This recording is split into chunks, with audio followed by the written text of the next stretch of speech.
So I've been thinking about doing a video about the camera in Cycle 28 for a while now. I've got Dave on the other end. Hi, Dave. Hi, Dave. Yeah, Yep. hi. Who's going to act as kind of a unknowing person because you don't know how the camera works. Dave doesn't know how the I camera am works, I am the supreme unknowing person. and yeah, we're not going to show any code, but I kind of wanted to show you all the work that goes into the camera because I think if you make a camera that works well, no one notices. But when you make a camera that goes badly, then people notice. And so there's so much hard work that's gone into this camera. I'm so happy with the camera. It became a bit of an obsession for you, Sean, really, didn't A it? little bit, yeah. Development, yeah. So But I thought rightly I'd so. start by showing a random clip that I picked. A random clip of Dave dying. So you can see the camera. So this is kind of the camera as it works if you haven't seen the game. So what do you want out of a camera? Is the question. I want it to show me the game. You want to show you the game? Yeah. I want it to. I suppose I want a camera like kind of what you were saying about is for it to be almost unnoticeable. You know, if I notice it, that's the problem, right? But at the same time, I want it to show me the game in the best way. Yeah. Whatever that might be. Yes. So I'm going to dive straight into how this camera works, and then we can talk about the why as we go through. So I thought the easiest way to do this was to take a screenshot. So this is like quite a hairy screenshot. So essentially, like when you're talking about making a camera, you in the game engine you have all your objects. So you've got Olivia's ship here, and you've got all the enemies all around, and they have position. So they have a position in like X and Y, and they're all flat on the Z axis. And then what we're trying to do with a camera like controller essentially is find the position of the camera. So where do we position the camera in terms of the player? The most obvious way of doing it would be make the position of the camera equal the position of the player. Yeah. And you could do that, but that would feel very rigid. So what I was looking for is, like Battlestar Galactica, the new one? I do. I love that show. Like that feeling of like they had their great camera work on the kind of dogfight scenes where the camera kind of swings in and follows it, maybe slightly overshoots. And so that slight overshoot or not quite catching up is important. So you could then, right? Okay, so our simple camera is we just lock the camera to the player, and the camera always moves along the player. Something we can do very simply to make that feel a bit better is instead of actually the camera following the player precisely, there's a lag where the camera follows. So if you actually look, here, you can see that it's probably easier actually if we go from a launch. Can we find right?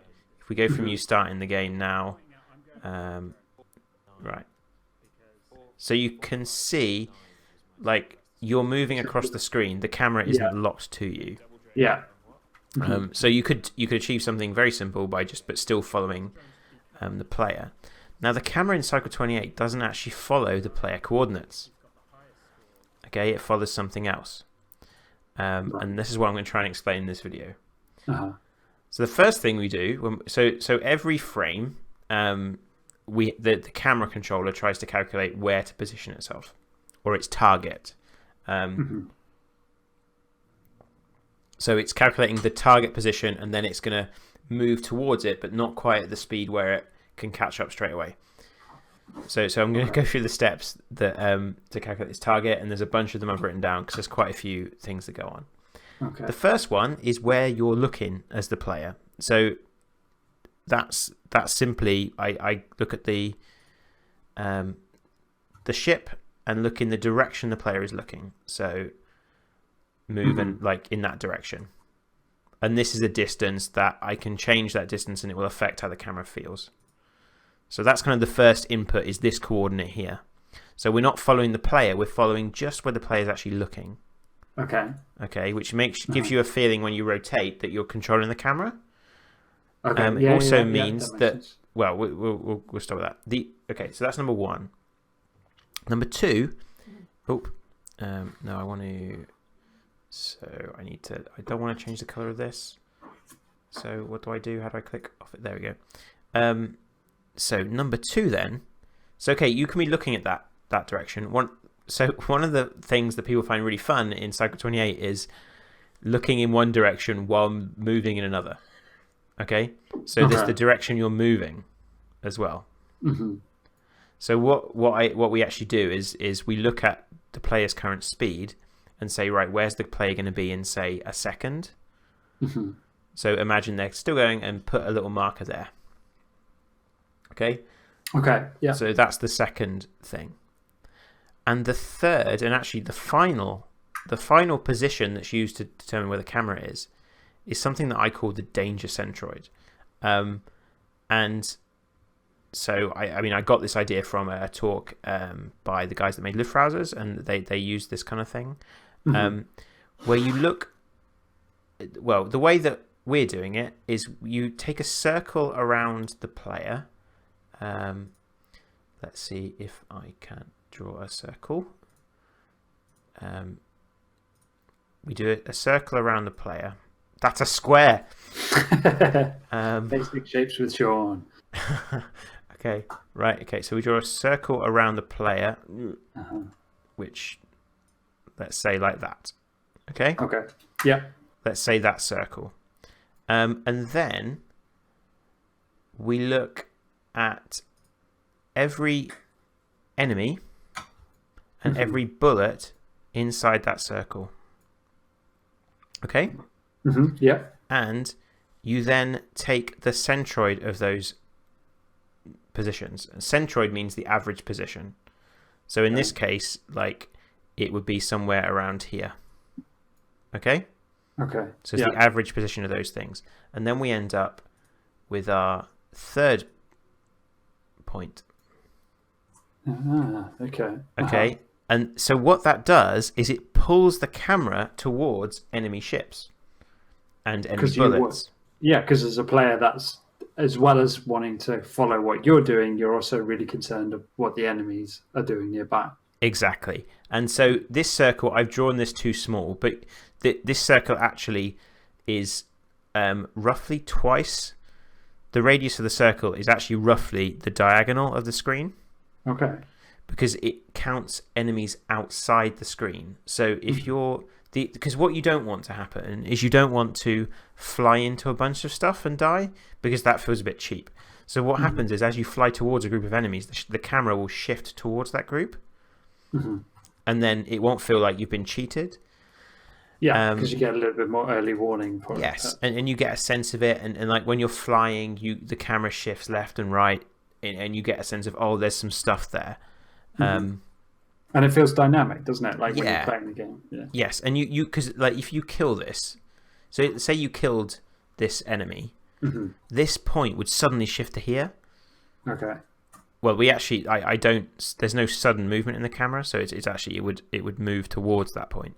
And that would change where the camera's looking, and so yeah, so then you have these three positions. And then what you do is you actually take an average of those positions again.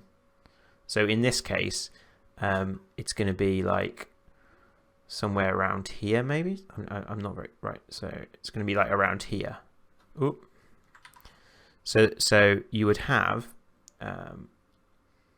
Let's just use pencil. So you might have your actual target camera location is here. Okay. It's like the average position. In this example that I've drawn, the average position is almost the player ship. The player, right? Yeah. But that isn't always the case by a long shot. So they're the kind of inputs to the camera, and so you end up getting quite dynamic like movement. So you can see you can get all the way to the edge of this here. We put some limits, so you can't fly out of the screen. You can get. Like you can get to the point where you just see the nose. If you're like turning around, if you're flying backwards and you're firing, the bullets push you and you go pretty fast. But here, look at this. Like this. Oh man, this shows you. I love this, right? This is your jam. It's like Sean. ballet, right? Because this guy, it frames the shot really well. Do you not think? Yeah, no, I agree. Yeah, I think it really does. It really does. Um, Yeah, and it's part of why the aesthetics of the game work so well. and like when you look in a direction, the camera moves in that direction. It really, and so here you did you see right? So we go It's, back here. The camera shifts slightly here. yeah. It's ever so subtle, but you really get a sense of it when you're playing. Um, yeah, I'm pretty chuffed. So then the other thing you're seeing here is the screen shake. So there's some other things going on. Uh-huh. Uh-huh. Let's go back to the drawing board. So so say you have the camera is kind of pointing at this target. So every frame it works out where is the new target, and then it's always moving the camera to that target at a certain speed. And depending on what speed you make that makes the game feel different. Like you can then fly whole, you can have things like a dead zone where the camera doesn't really move, and you can see that in the game when you play it. But then you have the screen shake thing, which like you can look everywhere and find information about screen shake, and how it just makes things feel juicy and feel nice. So we've got two types of screen shake in Cycle 28. We've got a rotational screen shake, which shakes the so if you hit a bunch of drones is probably the best. So if you come down here, when there's explosions, and if the explosions are nearer, you get a bit more screen shake. So you get some rotational screen shake where the camera actually rotates, and then some translational screen shake where it shakes kind of from side to side. But it's not purely random shake. It's based on Perlin noise, which gives you that kind of so Perlin noise is like, if you're interested, look it up. If you're interested in game design, like that's something you need, or well, more game development, I guess you need to. Perlin noise is an interesting thing to know about, but that it makes it feel a bit more like someone's sitting behind the camera trying to control it. So you can see here we get almost to the edge, and I think on this one, on this run, I remember you getting. I was like watching, and I was like, "Ooh, that feels a bit too far off the edge," but yeah, I think it's okay. Hang on a second. it's pretty corner case, isn't it? Yeah, aren't you about to get killed by one drone here?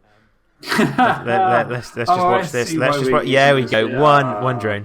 Yeah, look at my reaction in the bottom there. Yeah, Yeah. I was upset by that. Yeah. So yeah, and the screen shake depends. So there was a lot more screen shake there because you were right in the action. So the distance from the player, so you can see the rotation, and that's really. But if you're going to use screen shake, you use it with care and responsibility, because in all honesty, it does make some people quite sick. So we allow you to turn it off. The more you do it, the less effective it becomes, right? Like it becomes the norm rather than something special. Exactly. Whereas, that's the thing. And there's some gun kick in there, but I'm not sure. Like, you can kind of see it. It's very subtle. It's very, very subtle, the gun kick. Except if you're using it to move. Yeah, maybe. And then you've got, I suppose the other thing is the parallax on the background, but that's, again, very subtle because there's so much else going on screen. And then you take you can make all that code, and then you've got all these numbers on like what's the distance, how long does that have to be to feel good? How long does that have to be, and how big does this radius?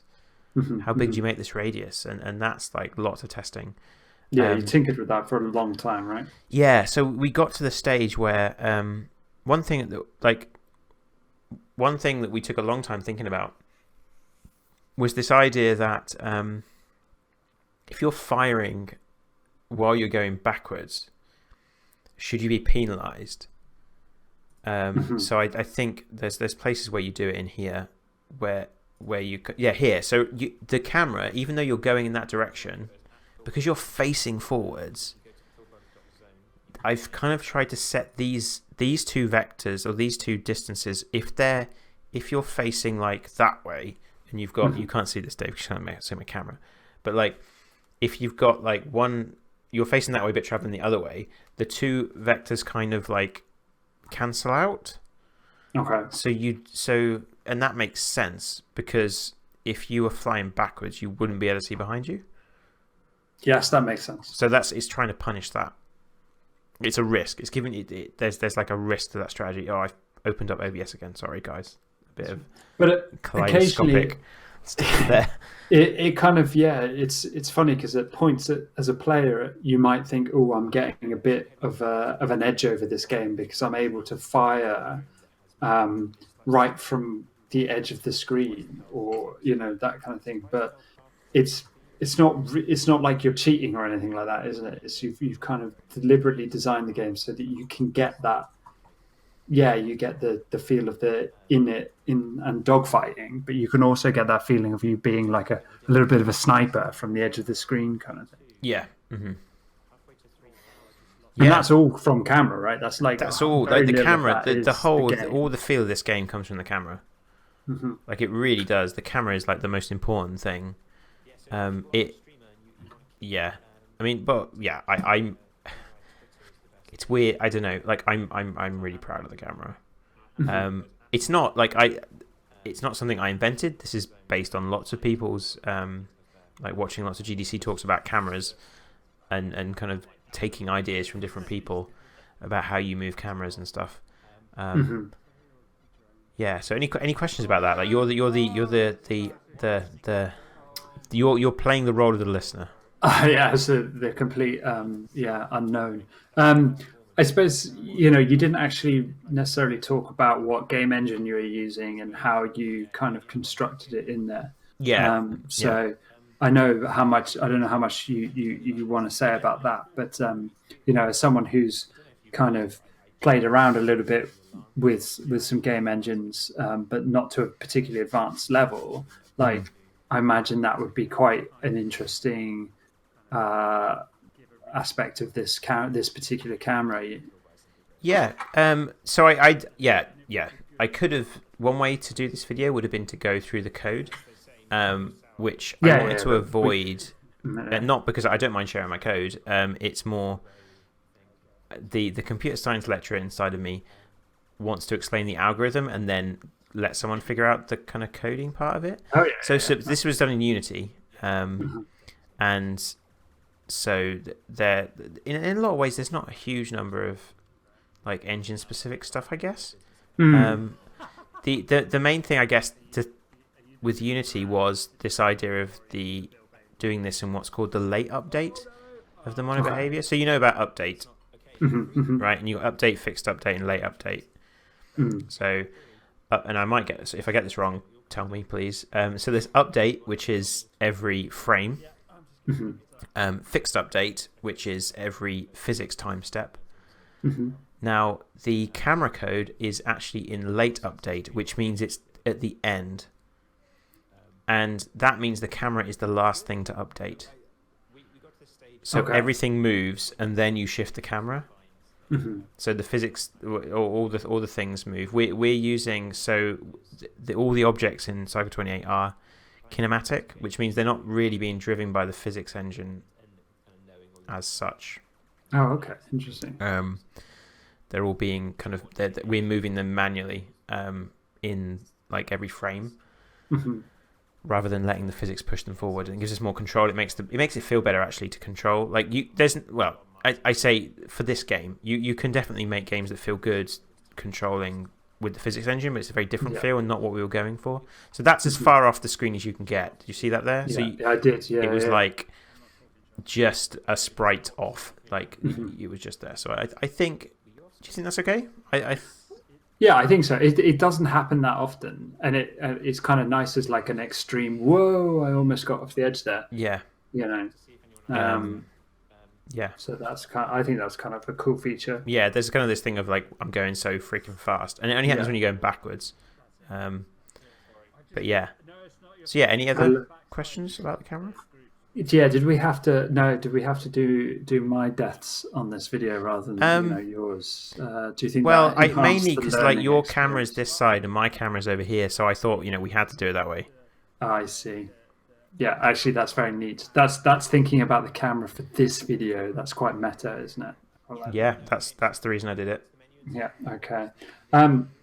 So, what kind of lessons do you think you're going to take, Sean, from what you've done for the Cycle 28 camera moving forward? Like future cameras that you design and things like that? What's been the big lessons and the big takeaways for you? It's hard to say. I think probably the biggest thing is making the camera for the game, like the. So actually thinking about what you want to achieve with the camera, rather than a one size fits all. I think it like this camera code. I could drop this camera code into another game, and like it's reasonably. Like I've made it so that you just give it a list of like layer names. This is getting into Unity specifics here, but you give it a list of layer names to say these are the things I want you to count in the danger centroid. So it's relatively plug and play, but then that might not be suited to some games. I think so. I think the main lesson is to do the camera per game. Yeah, and I'd like the idea of like, what do you want to achieve with your camera? What's the feeling you're trying to get? What is it? And you know, it's come full circle to what you started the video with this concept of, you know, the Battlestar Galactica TV show, of wanting to feel like you're in that space dogfight with kind of essentially a handheld camera strapped to one of the ships. That's the feeling. For sure. And a lot of work and a lot of tweaking and a lot of effort goes into that kind of weirdly basic handheld kind of feel, right? Yeah, to make it feel legit, or like I think I love this stuff. I really like that. This is so geometry actually is what I do in my research. Geometry is kind of what I did my PhD in a way, and this is all just geometry.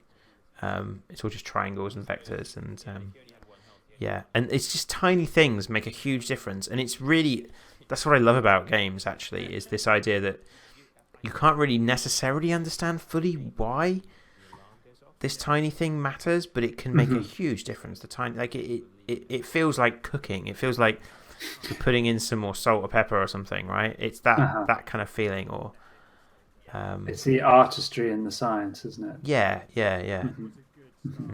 Okay. Well, that seems like a really nice note to end on. Yeah. But let us know what you think. I mean, of the like, as in you there in YouTube land. Let us know what you think about this camera, and what other games do really good cameras. Like think of, like, just give us some examples of some really good cameras in games, like 3D, 2D, whatever. We'd love to like talk about cameras, which is super important. And thanks for watching.